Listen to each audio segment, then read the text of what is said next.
Buenas tardes a todos, mi nombre es Juan Ignacio Lema y quería darles la bienvenida en nombre de la Autoridad de Alta Velocidad de California. La presentación que vamos a ver hoy va a introducirles la sección del proyecto entre Palmdale y Burbank. Ahora vamos sí, el procedimiento va a ser el mismo. Correcto. Sí, van a estar y además también algunos de ellos hablarán en español. Entonces, primero vamos a hacer la presentación durante unos minutos y una vez que acabe tendrán oportunidad de tener un turno de preguntas y respuestas, como en la anterior, va a ser exactamente igual.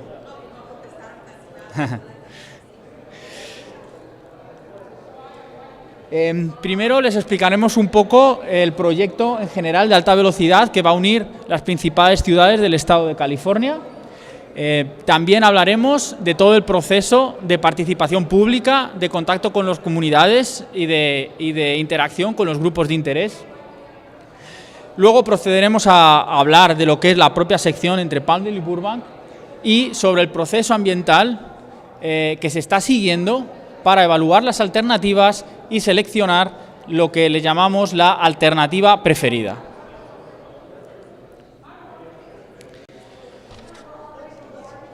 En esta diapositiva pueden ver ustedes el mapa del proyecto de alta velocidad de California. Son unas 800 millas de nuevo trazado ferroviario, todo eléctrico y impulsado por energías renovables. En la parte de azul oscuro está lo que se llama la fase 1 del proyecto, que unirá el sur de California, Los Ángeles, con San Francisco. Y en la parte amarilla ven ustedes la fase 2, que son prolongaciones hasta Sacramento y la ciudad de San Diego.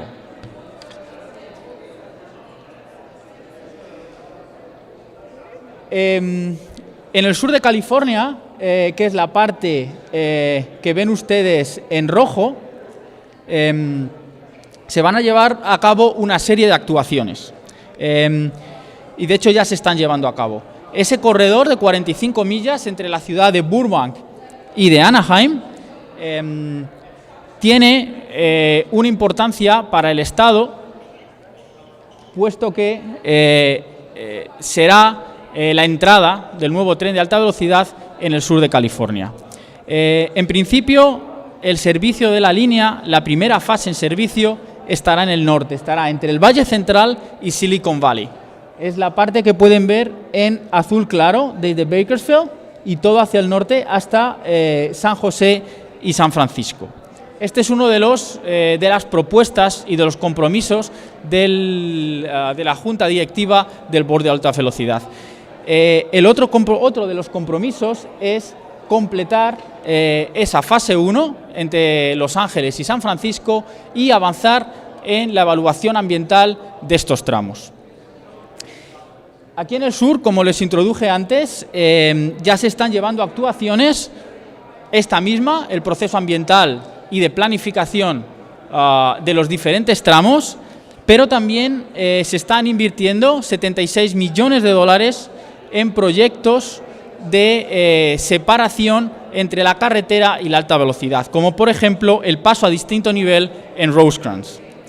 También la Autoridad de Alta Velocidad está invirtiendo dinero en proyectos para la mejora de la estación de Union Station. Y por otro lado, en el Valle Central ya ha empezado la construcción. Son los tramos del proyecto de alta velocidad que están más avanzados. En esos tramos ya hay aproximadamente casi 120 millas de tramos en obras, con una inversión por parte del Estado de 3.000 millones de dólares y se han creado por ahora 2.000 empleos, 2.000 puestos de trabajo y a medida que el proyecto avanza se siguen sumando nuevos puestos de trabajo. La siguiente parte de la presentación es sobre el proceso ambiental y cómo se está abordando la participación de los diferentes grupos de interés. Lo primero que hay que decir es que este proceso es un proceso en el que buscamos un equilibrio entre tres partes que ven ahí en esa presentación. Por un lado, los objetivos del proyecto. El objetivo del proyecto es crear un sistema de transporte rápido, eficiente y con el menor impacto ambiental. El segundo es la protección. Disculpe. Ok.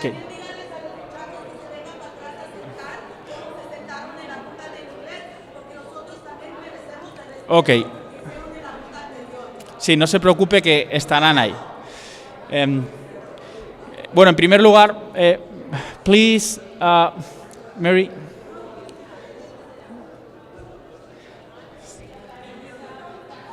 Si pueden pedir lower the volume. Ok.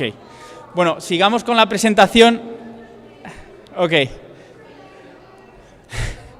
Ahora parece que ha bajado el volumen, a ver si podemos seguir. Ok.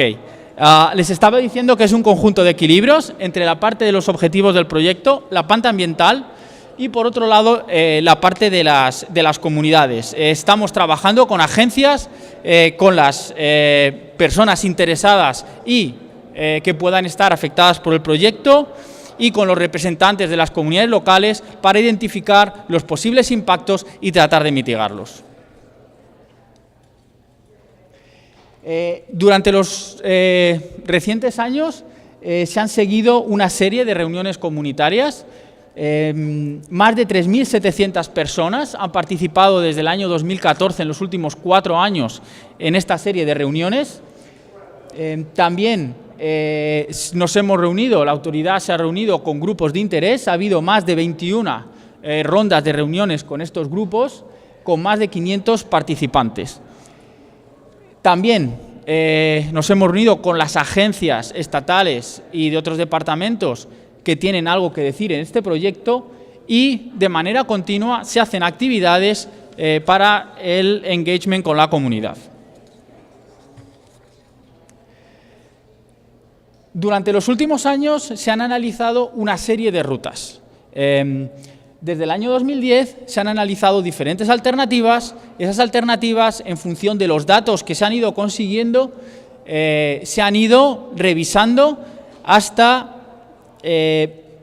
mediante esta evaluación de cada una de las alternativas, llegar a la situación actual en la que se han seleccionado 3 alternativas en las que se ha venido trabajando desde el año 2016, son las llamadas SR14, E1 y E2, que son las que, tras un proceso de análisis, la autoridad cree que son las que pueden cumplir los objetivos del proyecto. Estas 3 alternativas las vemos en este diagrama, en esta presentación. Por un lado está la SR14 refinada. Esta alternativa es diferente a la alternativa SR14 que se estudió hace unos años. Luego está la E1 y la E2. La longitud de este tramo, de estas alternativas, varía entre 33 y 38 millas.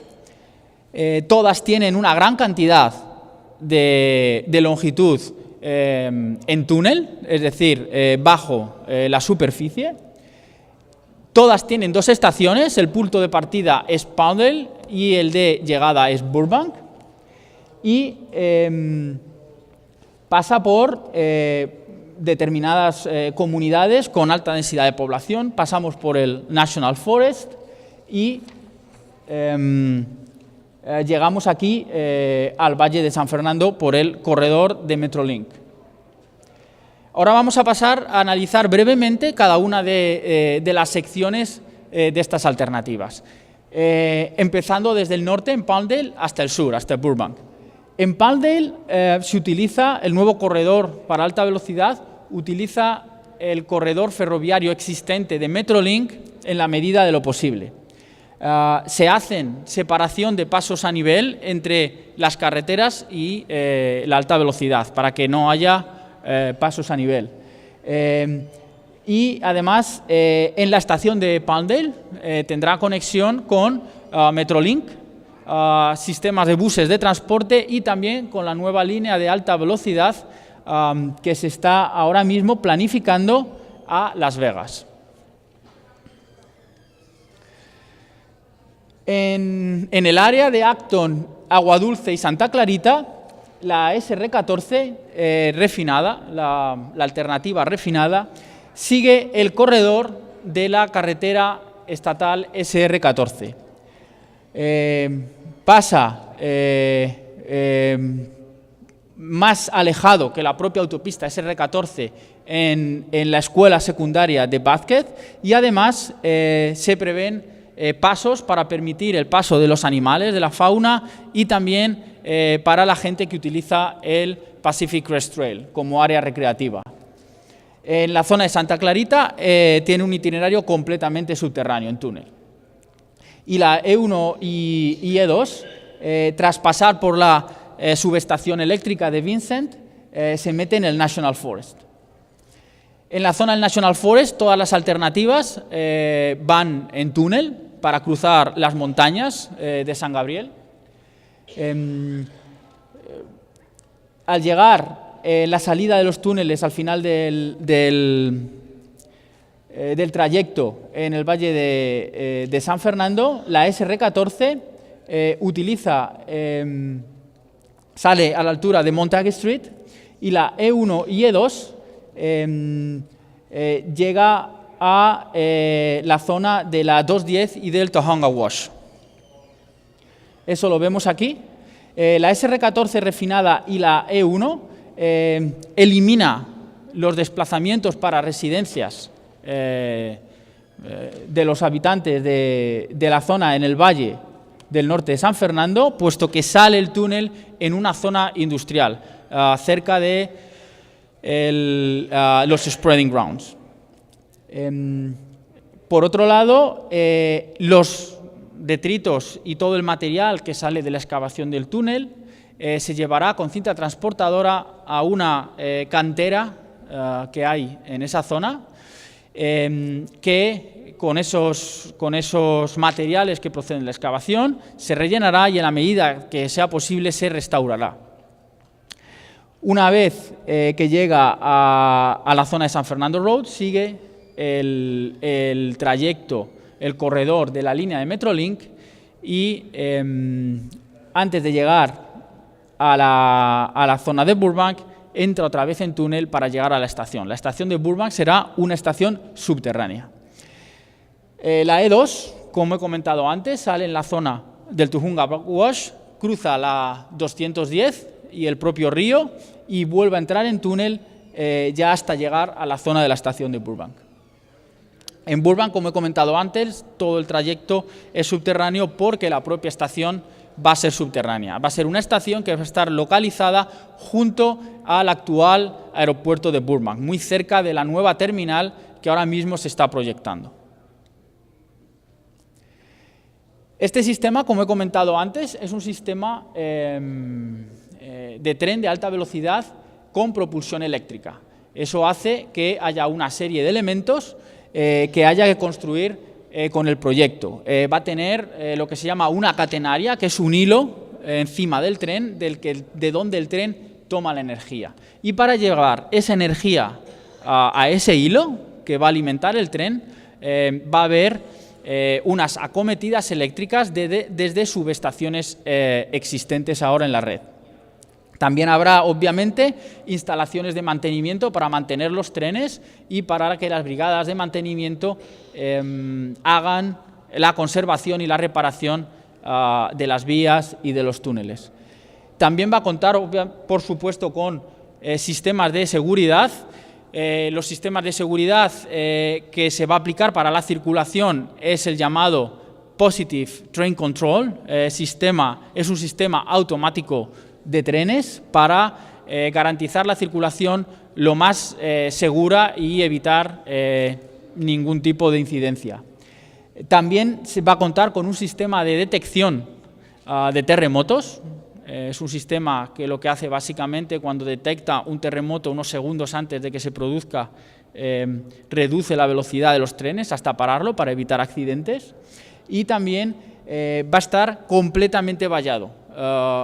No va a permitir el paso de personas y va a tener también detectores de caída de objetos para evitar que objetos caigan a la vía. Eso todo son medidas de seguridad para la operación. La siguiente parte de la presentación es sobre el proceso ambiental que se está siguiendo para la selección de la alternativa que se va a desarrollar en el proyecto. En este diagrama vemos las diferentes fases, desde los primeros pasos de decisión, donde se desarrollan un poco los conceptos que se persigue con el proyecto y unas alternativas y unas rutas preliminares, hasta el punto final, que es la aprobación de la alternativa que se va a construir.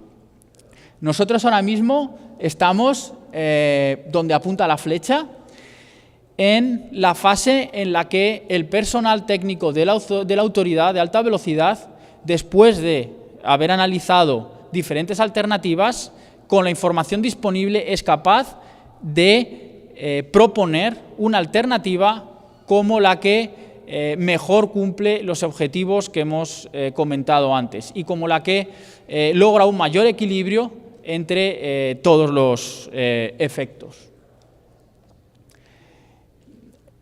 El documento básico es el denominado documento ambiental. Ahí se recogen todas las características del proyecto y todas las evaluaciones desde el punto de vista de impactos que va o que puede tener el proyecto. Ahí hay una lista muy completa de todos los elementos que se evalúan en el documento ambiental. La calidad del aire, el ruido, el impacto en las zonas que tienen animales, el impacto en los ríos, los desplazamientos o los impactos que pueda haber en casas residenciales o en negocios. Todo ello se evalúa en el documento ambiental.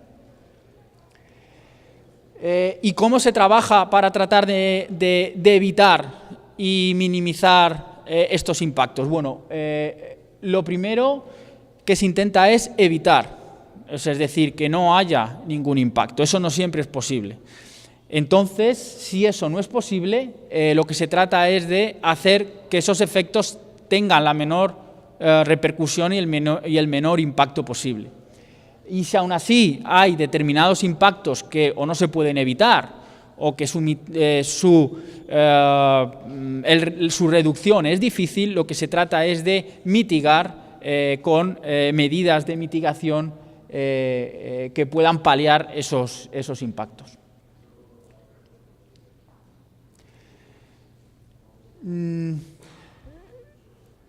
Ahora mismo, como ya he comentado, estamos en la fase de seleccionar, de proponer una alternativa. Esta propuesta de alternativa será presentada a la Junta Directiva de la Autoridad de Alta Velocidad en el mes de noviembre.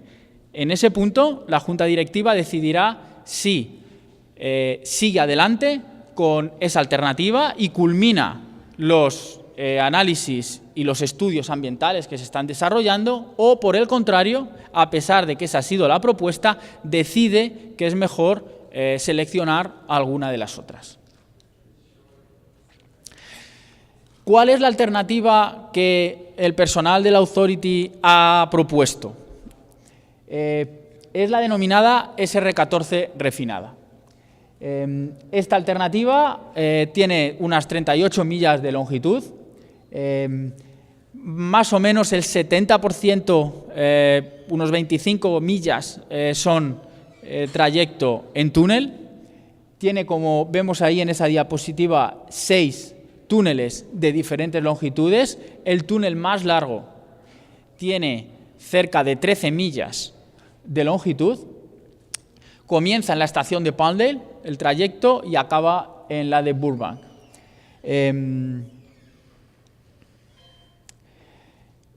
¿Por qué se ha elegido esta alternativa frente a las otras? Bueno, ninguna alternativa es perfecta, ninguna alternativa cumple todas las exigencias que nos gustaría que cumplieran, pero sin embargo sí que tiene algunos elementos que desde el punto de vista de la evaluación ambiental la hace preferida respecto a las otras. Una es que es la más fácil de construir y la que se puede construir de una manera más rápida. Además es la que tiene menor riesgo durante la construcción debido a las condiciones geológicas, es decir, las condiciones del terreno por donde cruzamos, sobre todo en los túneles. Es decir, tiene las condiciones geológicas que hacen más propicia la construcción de esta alternativa. Además, tiene un nivel de riesgo menor en cuanto a incertidumbres que puedan pasar durante la construcción. Y en las zonas urbanas, pues tendrá menor impacto de tránsito de vehículos y de calidad del aire. Gran parte de los residuos de la excavación serán transportadas en cinta transportadora por la traza, no se utilizarán en algunos casos camiones, sino que se llevarán por una cinta transportadora directamente a las canteras donde se van a almacenar. Además es la que genera menos volumen de tierra de excavación durante la construcción. Además esta alternativa tiene el túnel. Aunque todas pasan por el National Forest, es el túnel más corto debajo del National Forest, con lo cual también se reducen posibles impactos que se pudieran producir en superficie en esa zona ambiental, sobre todo al agua subterránea y pues a los animales, las plantas, a la vida silvestre. Y además esta tiene otra particularidad respecto a las otras, y es que utiliza canteras abandonadas para verter ahí los residuos de la excavación y regenerarlas ambientalmente para otros usos. ¿Cuáles son los próximos pasos? Bueno, como ya he comentado antes, una vez que el staff técnico propone con la información disponible una alternativa para desarrollar, se presentará a la Junta Directiva de la Authority. Eso será en el mes de noviembre. Hasta entonces siguen las reuniones con las comunidades y con los grupos de interés. Esta reunión en la que estamos hoy es la segunda de una serie de 4 en las ciudades por las que va a pasar este proyecto. El jueves será en Palmdale y el sábado en Acton. Una vez que la Authority, el Board de la Authority decide seguir adelante con esa alternativa, el staff técnico seguirá analizando y culminando todos los documentos ambientales. Eso se estima que estará finalizado más o menos dentro de un año. En ese momento entonces es cuando se publicará un borrador, un draft del documento ambiental. Y ahí se abrirá otra vez una fase de información pública en la que todo el mundo, toda la gente y todas las agencias y personas interesadas en el proyecto tendrán posibilidad de volver a comentar y volver a expresar sus inquietudes o sus comentarios sobre el proyecto. Todos esos comentarios se recogerán, se contestarán y la autoridad volverá, en base a esos comentarios, a analizar las alternativas y entonces, con todo eso, se aprobará un documento final de evaluación ambiental. Ese documento es el que la Junta Directiva de la Authority deberá aprobar y que contendrá entonces ya sí la alternativa que será seleccionada para la construcción. Hasta aquí es la presentación. Ahora, al igual que con la sesión anterior en inglés, habrá un turno de preguntas y respuestas con personal de la Authority que podrá responder a todas sus cuestiones. El turno de preguntas y respuestas también será en español.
Roberto. Sí. La pregunta es, ¿qué se va a hacer en San Fernando Road y en la zona de Sheldon, donde ya hay mucho tráfico?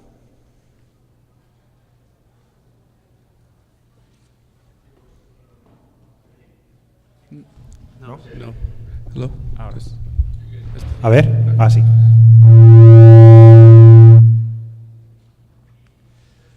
Hola, sí. En la zona de Sheldon se va a hacer un cruce a distinto nivel entre la calle, la alta velocidad y Metrolink. O sea que Sheldon se va a deprimir un poco para poder hacer ese cruce a distinto nivel. Sí, perdón. Decía que en el cruce de Sheldon con San Fernando se va a diseñar un cruce a distinto nivel. Un momento, por favor. Tal vez otro micrófono.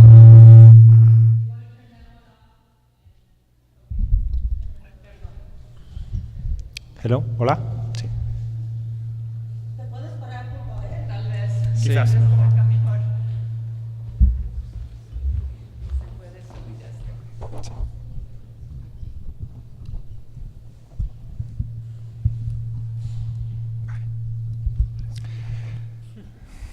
Bueno, pues lo que quería decir era que en Sheldon, en la cruce de Sheldon con San Fernando, la idea es diseñar un cruce a distinto nivel entre tanto el ferrocarril de alta velocidad como Metrolink con la calle Sheldon. Es decir, que el cruce a nivel que existe ahora mismo, con su barrera, se eliminaría y, por tanto, pues, se permitiría el cruce debajo de las vías con una calle, mejorando la seguridad del entorno. En todas las bueno, como norma general, una línea de alta velocidad nunca tiene cruces a nivel. O sea, nuestro trazado siempre va a ir con cruces a distinto nivel con cualquier calle o carretera. En el caso de Sheldon en particular, además, hacemos que ese cruce a distinto nivel también incorpore las vías de Metrolink, elevándolas un poco y bajando la calle de Sheldon. Pero cuando están construyendo, ¿qué van a hacer para el tráfico? Hay 3 escuelas ahí y hay un hospital también. Sí, lo sabemos. Bueno, las medidas concretas de cómo se va a desviar el tráfico, eso todavía es algo que no nos ha estudiado. Estamos en un nivel de detalle de ingeniería pues que no ha llegado ahí. Estamos en lo que llamamos el 10-15%. A medida que se avance en el diseño, pues evidentemente se llegará a definir cómo se van a hacer las medidas provisionales de desvío de tráfico para poder construir eso. Sí, pero evidentemente siempre se van a tener en cuenta las necesidades de la comunidad de comunicación. No se van a cortar calles y no dar alternativas. Se darán alternativas en la medida en colaboración con la comunidad y siempre, digamos, de forma abierta, planificando adecuadamente cómo son cada una de las fases. Sí.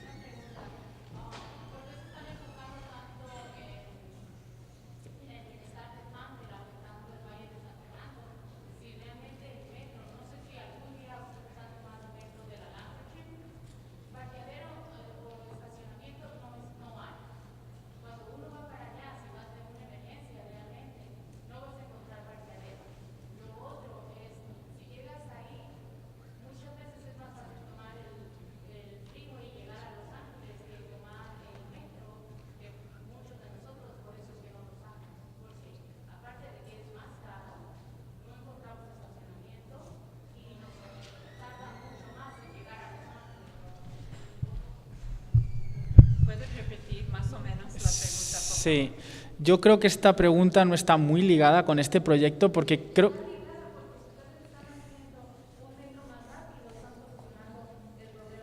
Ya. Sí, la pregunta básicamente es que por qué no se solucionan los problemas de Metrolink, ¿no?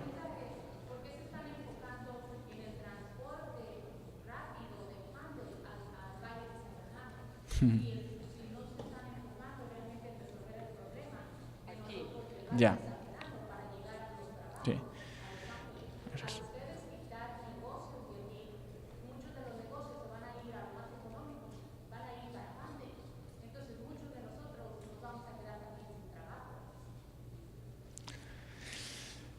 Juan Carlos.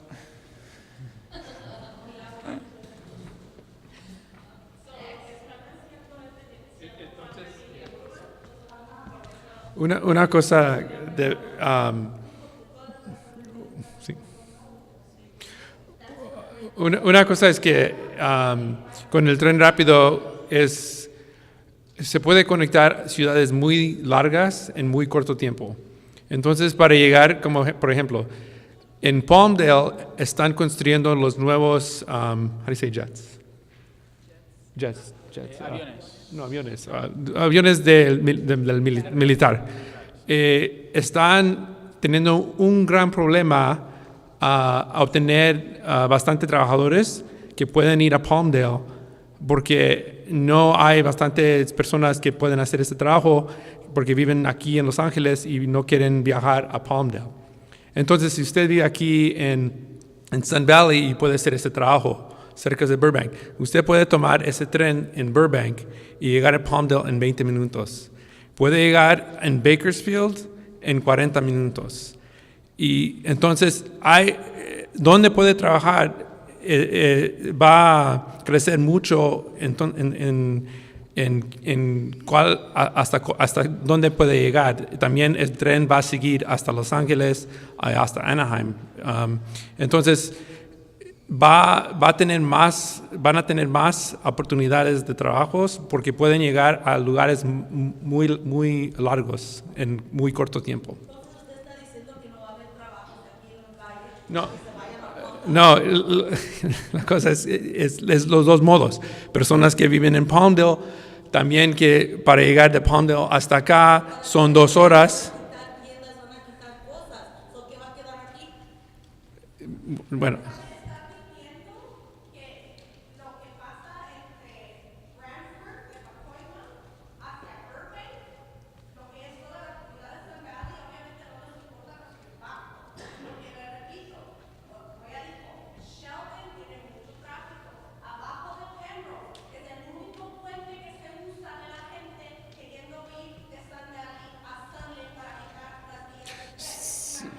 Sí.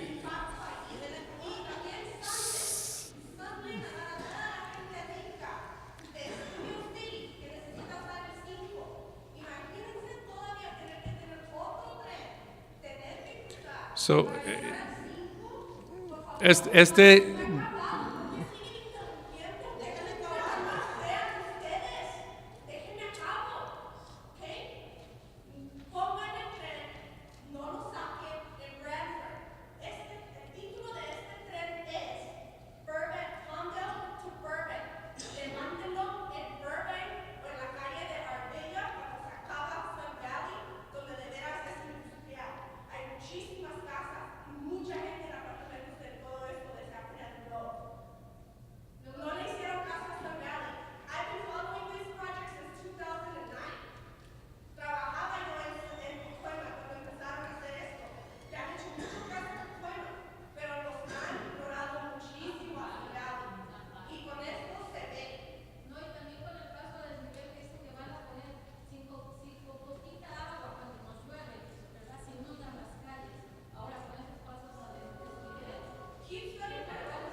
déjeme tratar de responder de una pregunta o una cosa que usted dijo. Posiblemente no lo expliquemos bien, pero con este tren no hay carreteras, caminos que cruzan el tren. Nunca vamos a tener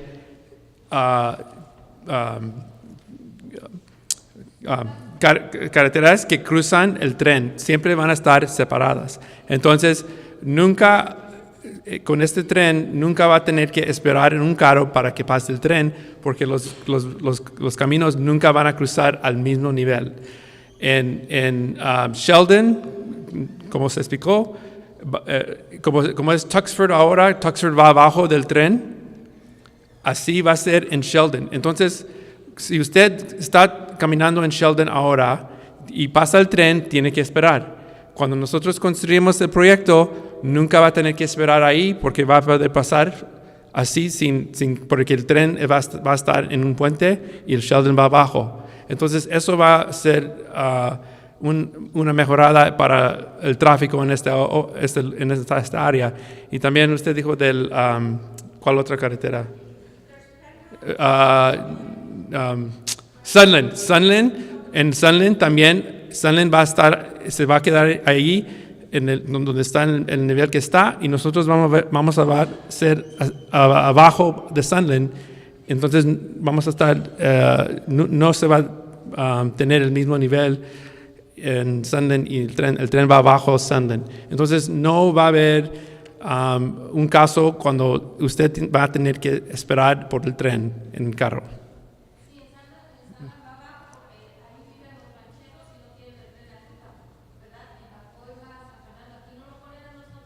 Okay.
No, vamos a estar al mismo nivel en Tuxford del que están en el Metrolink ahora.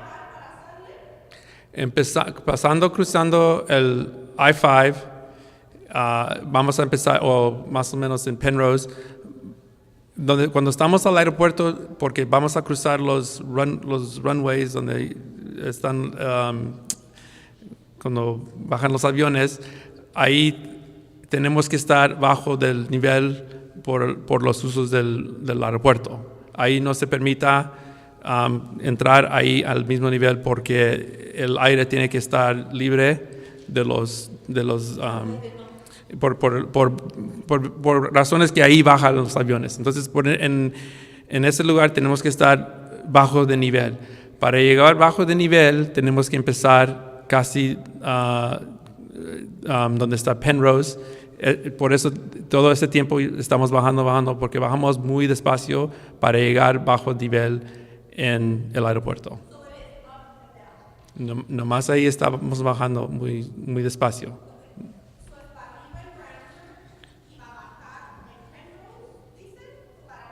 Uh-huh.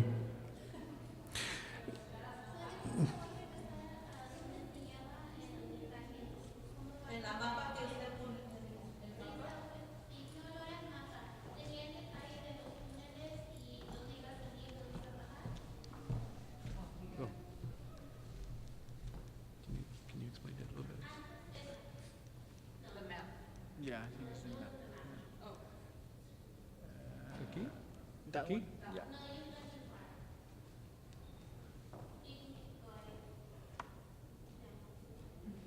Aquí no.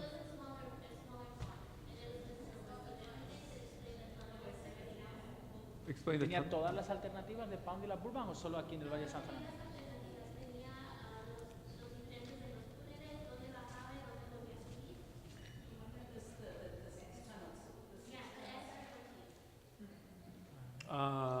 Bueno, voy a pasar. Oh, el distance de los tunnels.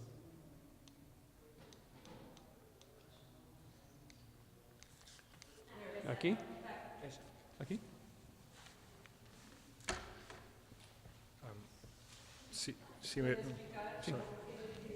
Si me permite, les puedo explicar cómo es el trazado, un poco, digamos, recorriendo la comunidad para que tengan claro cómo va. Entonces, básicamente, en esta zona entramos desde las montañas de San Gabriel por el norte. Aquí cruzaríamos por debajo del enlace que hay aquí muy cerca, de la 210, del interchange de la 210 que hay aquí. Iríamos más o menos en el enlace, estamos como a 100 pies por debajo del terreno. Cerquita del enlace hay una zona industrial con 2 edificios industriales que utilizaríamos durante la construcción para tener una ventana intermedia, una intermediate window, desde la cual vamos a lanzar las tuneladoras que van hacia el norte y hacia el sur. Sí, tienen que ser tuneladoras distintas porque en el norte tienen que ir a hacer una excavación en roca y en el sur, pues como estamos en el valle, son suelos, son distintos tipos de tuneladora. Esa ventana intermedia, una vez que se haya construido, se cerraría y no quedaría nada en la superficie. Entonces, siguiendo hacia abajo, como digo, desde ese punto hasta más o menos Brantford, está todo en túnel. Exactamente, el portal está pasada la calle de Montague. A partir de ahí seguimos estando debajo del terreno, pero estamos en lo que llamamos una trinchera, es decir, las vías están por debajo, sosteniendo el terreno hay unos muros y las vías van a ir subiendo desde ese punto hasta llegar a los spreading grounds, donde están esta zona que se utiliza para recargar el acuífero del Valle de San Fernando. La razón por la que salimos ahí a superficie y estamos a nivel en los spreading grounds es que no podemos pasar con un túnel precisamente por los spreading grounds, porque afectaríamos el cómo funcionan y cómo se hace esa recarga del acuífero. También tenemos que cruzar por encima del Tujunga Wash con un viaducto. Esa es la razón, básicamente, por la cual estamos en superficie aquí. No es porque queramos afectar a la comunidad. Entonces, se han hecho unos cambios en el diseño desde que había un diseño preliminar de la SR14 hace varios años para minimizar por completo el impacto que se tiene a las residencias en la zona. O sea, este nuevo trazado en esta zona no afecta a ni una sola vivienda. Son todo afecciones a zonas industriales, pero no a viviendas. Nos mantenemos, una vez que hemos cruzado Tujunga Wash en el este de Metrolink, nos vamos juntando, nunca nos ponemos encima porque tenemos que tener vías separadas, es decir, las vías de alta velocidad van a ir paralelo a Metrolink, pero nunca van a compartir el espacio. Por diversas razones, pero porque las vías tienen que ser técnicamente distintas, tenemos que estar separados con unas vallas para que nadie entre dentro de la vía de alta velocidad y pueda suponer un peligro. Y digamos que seguiríamos por el este, por la zona que es industrial del Valle de San Fernando, o sea, de la calle de San Fernando, no por la zona donde hay más comercios y viviendas, sino por el este. Y como decía Juan Carlos, llegaríamos a Taxford, que pasaríamos justo con un puente, igual que hace Metrolink. Luego cruzaríamos por debajo de la I5 por uno de los vanos del viaducto que hay ahí. Como sabéis, hay 3 vanos, uno pasa San Fernando Road, en el otro pasa Metrolink y en el otro pasa Little San Fernando Road. Utilizaríamos el que usa Little San Fernando Road. Ahí Little San Fernando Road pues no podría continuar, desde Taxford hasta Penrose quedaría cortada y nosotros utilizaríamos ese paso para meter por ahí el tren de alta velocidad.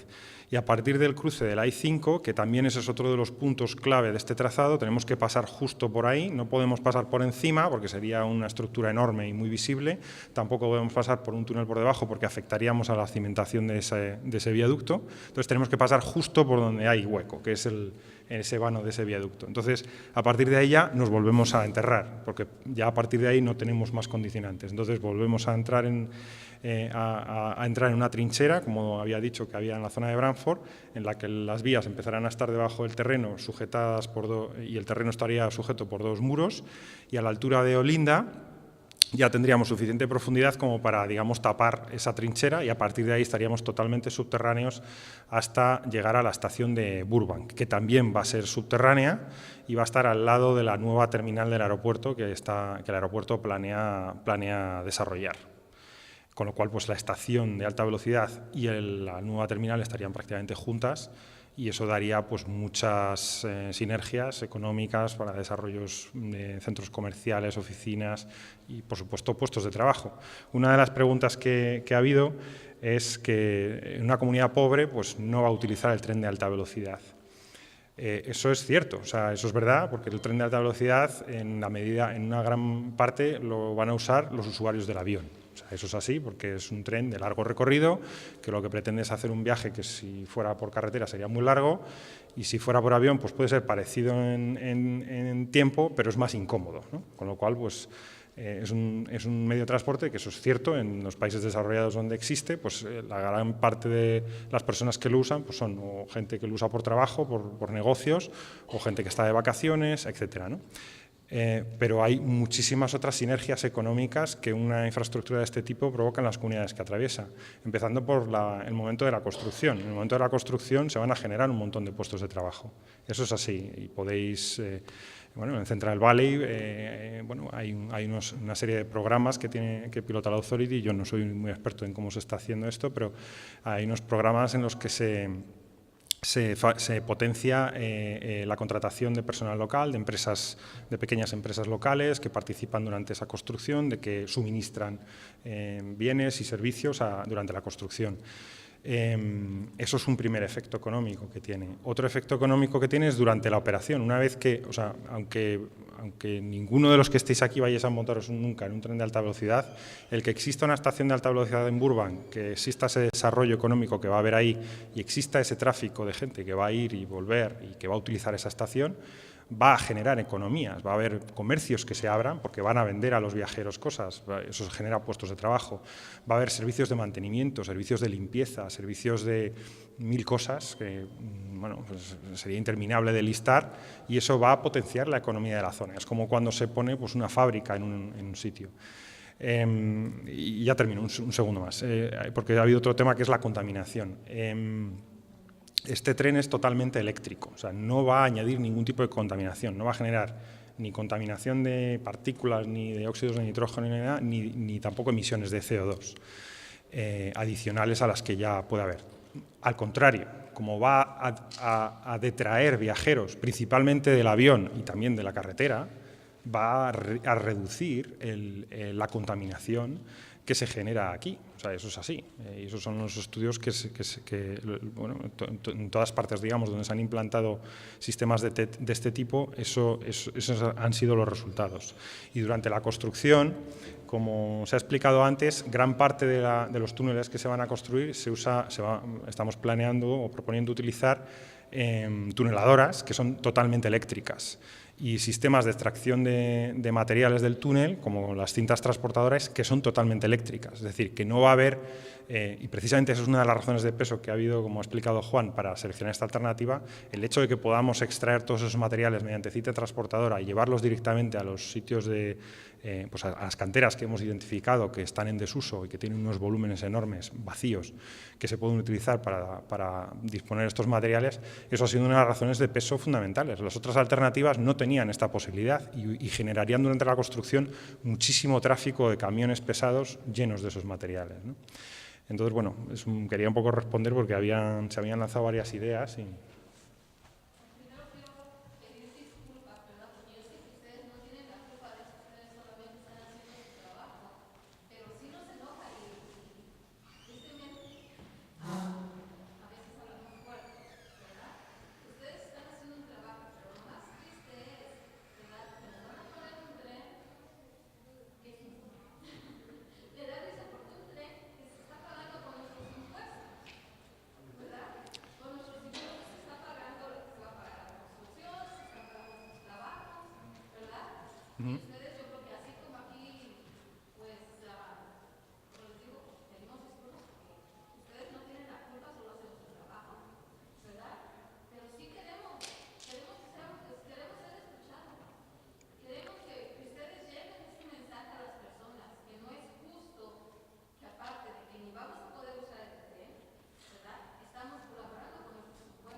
Juan Carlos.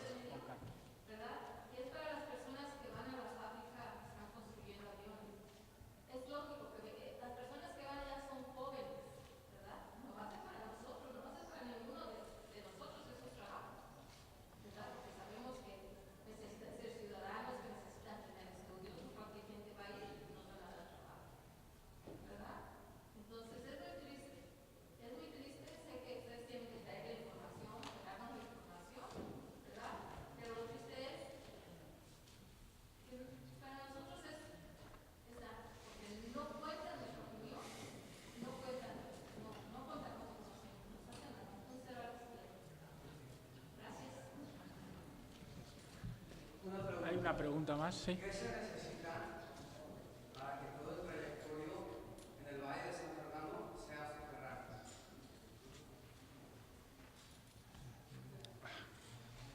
subterráneo? Como he comentado antes, el tramo en el que estamos en superficie viene dado por diversos condicionantes.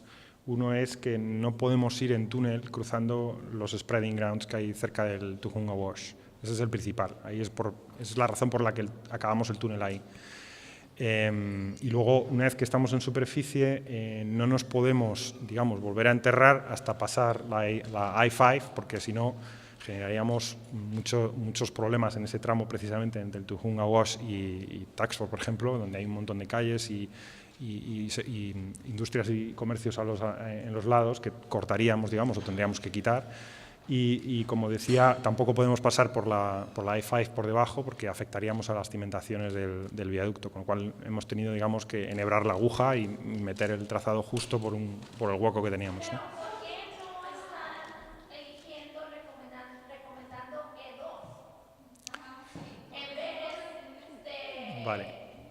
el que actualmente tienen La E2 y la E1 también, pero vamos, la E2 en particular tiene varios problemas. Uno es... ¿Cuáles son esos problemas? Sí. Nos están diciendo, this is what's going to be recommended, eso es lo que vamos a recomendar, eso es lo que vamos a recomendar, pero ¿por qué no? Si hay otra Sí. alternativa, ¿por qué no van a recomendar la otra alternativa? Que no nos perjudica tanto. Sí. Porque obvio, nos va a perjudicar, como dice la señora, no lo vamos a usar nosotros. Bueno, eso, como digo, es un tema, o sea, yo ya les he dicho que el tema de una alta velocidad, pues bueno, tiene unos servicios, pero tiene también unos beneficios económicos que ya hemos hablado. Pero bueno, quiero decir,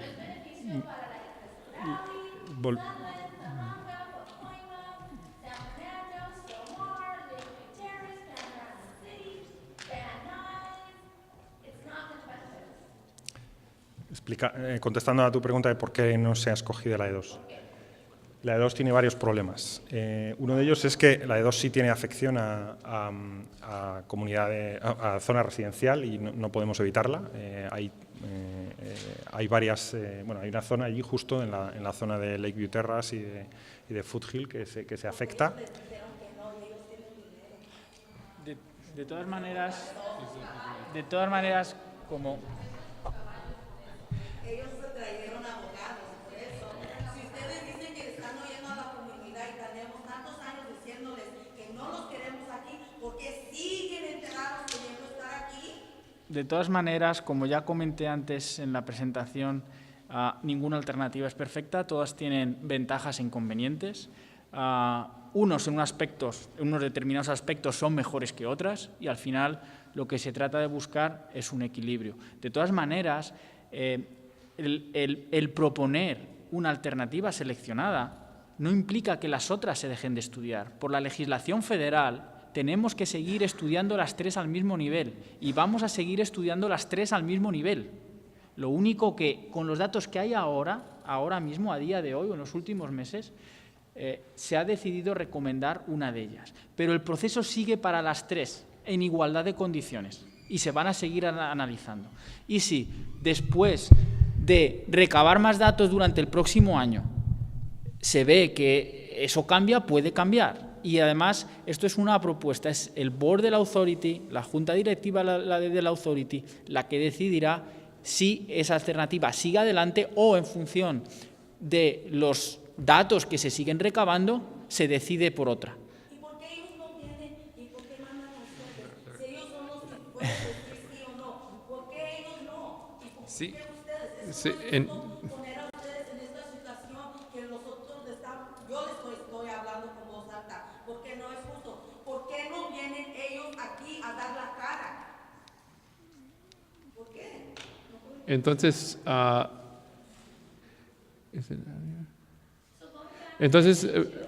déjeme reposar. Sí van a venir en noviembre. Tienen una junta cada mes y en el mes de noviembre va a estar aquí en un lugar en el Valle de San Fernando. Todavía no estamos seguros dónde va a estar la reunión.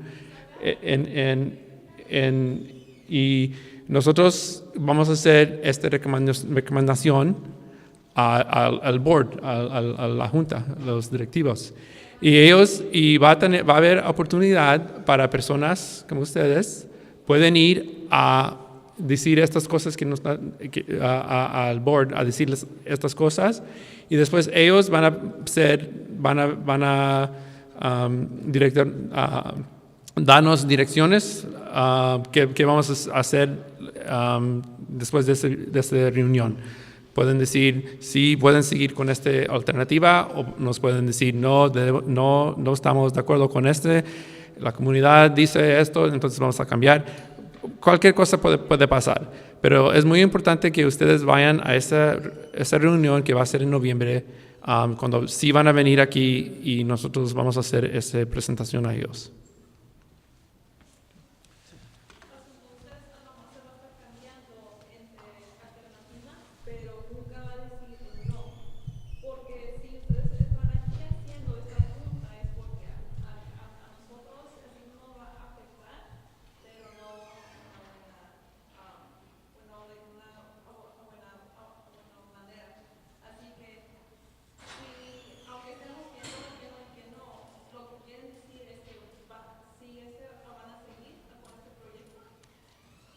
Como hemos comentado antes, es la junta directiva de la Authority la que tiene esa decisión de seguir adelante o no. Esa decisión aún no está tomada. O sea, por ahora se ha propuesto, después de analizar, cuál es la que se considera que está más equilibrada, que equilibra todos los factores que pueden tener impacto. Pero es la junta directiva de la Authority la que decidirá eso, y el primer paso será en noviembre cuando vengan aquí al Valle de San Fernando. Y en esa reunión, como ya ha comentado Juan Carlos, habrá también un punto especial para preguntas y respuestas para que el público pueda opinar. Voy a contestar una pregunta que había hecho ella sobre la E2 que se quedó sin contestar. La E2 tenía, como decía, varios problemas. Uno era el tema de la afección a las residencias, que no tiene esta. El segundo es que las tierras de excavación del túnel se tienen que sacar con camiones, cosa que tampoco tiene esta, con lo cual hay una doble afección a la comunidad por el tráfico que eso iba a generar de decenas de miles de viajes de camiones pesados. Y luego la tercera razón, bueno, había más, pero digamos más importante, era que durante el estudio que hemos hecho geotécnico, en la que hemos perforado sondeos de hasta 2.700 pies en Los Angeles Forest para conocer bien cómo van a ser las condiciones de excavación de esos túneles y dónde se encuentran los acuíferos subterráneos que hay en las montañas de San Gabriel. Pues, como digo, como resultado de esos análisis, los expertos han determinado que el túnel de la E2 en particular tendría un riesgo muy importante de afectar a esos acuíferos, que son elementos, condiciones que hablando con el US Forest, son de gran preocupación, el que pudiéramos afectar a esos recursos hídricos y por tanto se pudieran vaciar esos acuíferos. No podemos garantizar por las condiciones, como digo, geotécnicas de las rocas, de la cantidad de montera que tendríamos encima de montaña, encima del túnel, y las presiones de agua que tendríamos a la altura donde está el túnel. No podríamos garantizar ahora mismo, con los datos que tenemos, que no vamos a afectar a esos acuíferos.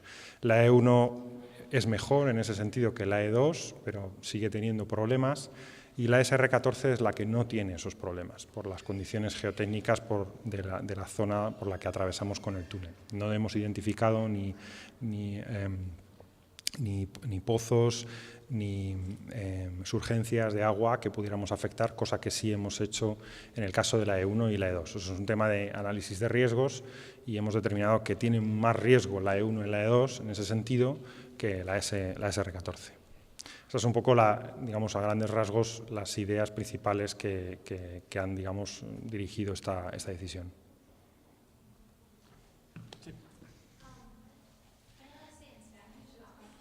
Oh, okay.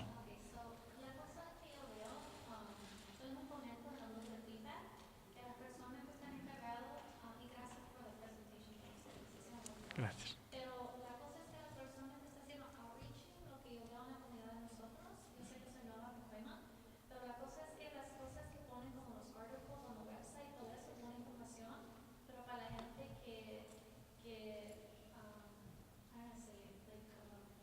la gente que le gusta leer cosas, la gente que está activa en la comunidad, y eliminate se no usado la comunidad latina.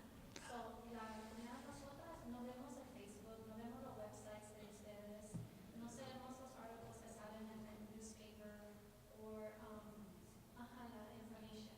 So, la persona que va a hacer outreach para noviembre o algo, que si pueden hacer step up a little bit more on their outreach, pero para la comunidad donde están ellos trabajando. I don't want to be offensive or disrespectful to anyone that's doing outreach, pero para las comunidades africanas entiendo todo eso. Eso yo estoy viendo y todo. Pero para la comunidad de nosotros, los papás de nosotros, no están entendiendo todo eso. Y si usted ve ahorita, no hay tanta gente aquí porque no saben lo que está pasando. Yo sé si pasa todo eso es fine, pero it would be nice para la comunidad latina to be engaged in what's happening. You know, para que oigan la voz de nosotros, pero at the end of the day, usted que pagan bien, están bien, van a sus casas, assuming ajá. Y también, I just had a question. ¿Cuánto va a costar, cuánto va a costar this whole train thing? I was just curious. Yo no tengo esa información. Hemos hecho estudios sobre eso y cuando estudiamos eso los hemos comparado al precio del avión. Entonces, un avión de San Francisco a Los Ángeles puede costar esto un total y vemos cuando hacemos los estudios si el costo del boleto del tren es mitad, cuántas personas van a viajar. Si es un poquito más de mitad, cuántos van a viajar. Y entonces hacemos esos estudios para saber más o menos qué es el precio cuando van a ver los mayores de los pasajeros. Entonces no tenemos el precio exactamente ahora, eso se va a determinar después, pero más o menos cuando hacemos los estudios para determinar cuántas personas van a viajar, esos son los estudios que hacemos. Yo tengo una pregunta cortitita, así en resumen. Quiero saber cuántos pies va a afectar de donde va a pasar el tren para los lados. De ancho. Sobre la San Fernando, si va a afectar esas viviendas, las van a tumbar o qué va a pasar ahí. No, en principio en San Fernando Road. En San Fernando Road, como dije, bueno, la pregunta es qué anchura tienen las vías cuando estamos en superficie y cuánto afecta de San Fernando. O sea, de la calle San Fernando no va a afectar porque, como dije antes, las vías del tren de alta velocidad estarán al este de Metrolink, con lo cual lo que es la calle de San Fernando, la calle principal, no se ve afectada no vamos a recortarle. Entonces, lo que son las vías más o menos vienen a ser entre 25 o 30 pies de ancho en total lo que se necesita para poner las dos vías de alta velocidad, pero como digo van a estar del otro lado de Metrolink, ¿vale? Es decir, que no va a afectarse a... No.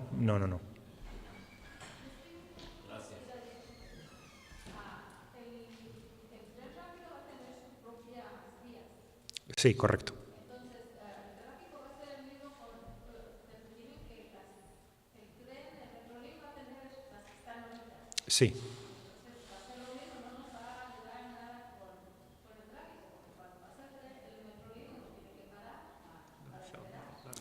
En Sheldon no va a ser así porque en Sheldon vamos a hacer un cruce a distinto nivel, tanto de la alta velocidad como de Metrolink.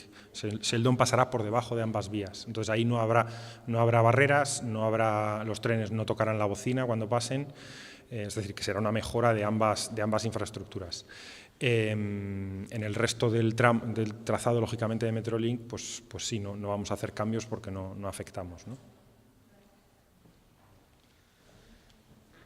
Pues yo creo que ya hemos contestado. ¿Una más? Ok. Ah, sí, la tenía que apuntar.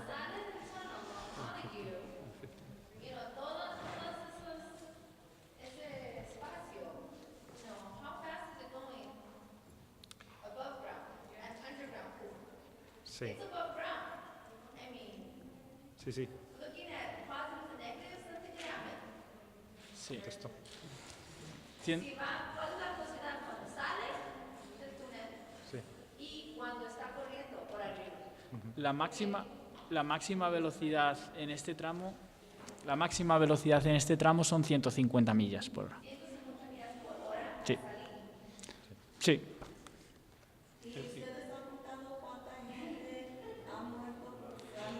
No, es que creo, lo he dicho antes, a lo mejor ha pasado desapercibido en la presentación, pero todo el trazado va a estar vallado, no se va a permitir el acceso.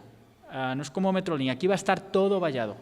Y no solo eso, además de vallado, en las estructuras, en los túneles, van a tener dispositivos que van a avisar si alguien pretende entrar en las vías. O sea, tiene un sistema de seguridad controlado para evitar que nadie entre en las vías. O sea, no va a haber ninguna posibilidad de que una persona pueda cruzar las vías a pie, porque va a haber vallas a lo largo de todo el terreno de superficie.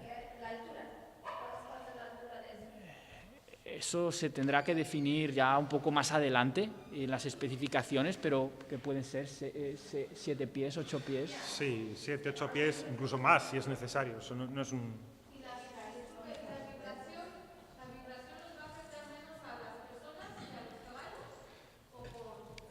Vale, voy a terminar de contestar. La velocidad, 150 millas por hora, es justo a la salida de Brantford. A partir de ahí, el tren va frenando porque tiene que parar en la estación de Burbank. Es decir, que todo el trazado que hay saliendo desde Brantford va a ir reduciendo la velocidad hasta llegar a parar en...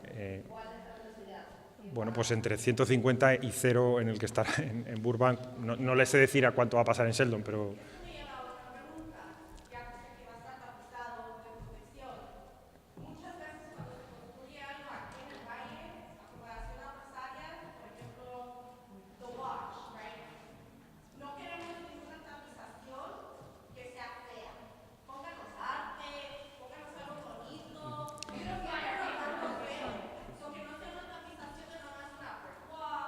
Sí,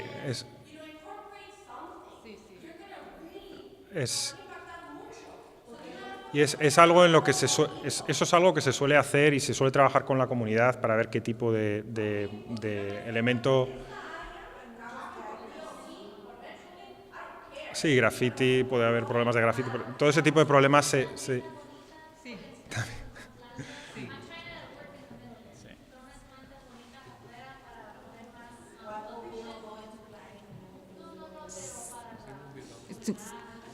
Con razón. Y también esa idea nos dio también algunas personas de Pacoima Beautiful, nos recomendó arte, algo más bonito para mejorar la comunidad.